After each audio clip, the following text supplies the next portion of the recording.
हरी भरी पहाड़ियों से घिरा एक छोटा सा गांव था, जहां लखन नाम का एक गरीब लेकिन ईमानदार लकड़हारा रहता था। रोज सुबह वह अपनी पुरानी कुल्हाड़ी लेकर जंगल में लकड़ी काटने जाता था। उसकी झोपड़ी छोटी थी, कपड़े पुराने थे, पर उसका दिल बहुत बड़ा था। एक दिन लखन नदी किनारे एक बड़े पेड़ को काट रहा था। सूरज की किरणें चमक रही थीं और आसमान में पक्षी गा रहे थे। लकड़ी पर कुल्हाड़ी चलते ही टक टक टक की आवाज गूंज रही थी, लेकिन तभी अचानक उसका पैर फिसला और उसकी कुल्हाड़ी छपाक की आवाज के साथ नदी में गिर गई। लखन घबराकर नदी के किनारे बैठ गया। उसकी आंखों में आंसू आ गए। वह रोने लगा।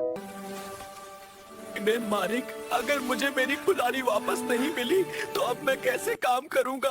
मैं अपने बच्चों को कैसे खिलाऊं? उसी समय नदी से एक तेज रोशनी उठी, पानी चमकने लगा और उस चमक से एक सुंदर जलदेवी प्रकट हुई। उनके बाल नीले पानी जैसे लहराते थे और कपड़े आसमान की तरह झिलमिला रहे थे। देवी ने मीठी आवाज में पूछा, लकड़हारे, तुम क्यों रो रहे हो? लखन ने सच्चाई से सब कुछ बता दिया। देवी मुस्कुराई और बोली, ठीक है, मैं देखती हूँ।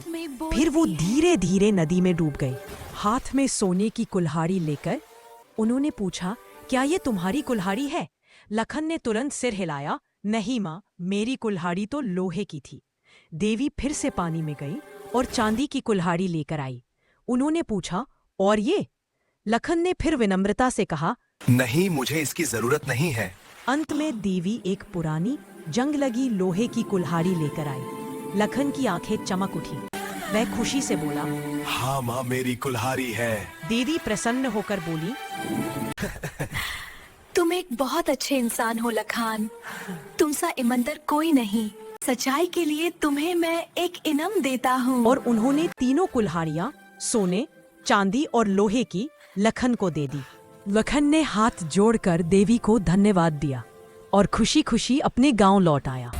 गांव में सब लोग उसकी ईमानदारी की तारीफ करने लगे। बच्चे उसके चारों ओर दौड़ने लगे और हर किसी के चेहरे पर मुस्कान थी। कहानी का संदेश है कि सच्चाई की जीत हमेशा होती है और ईमानदारी ही सबसे बड़ा धन है।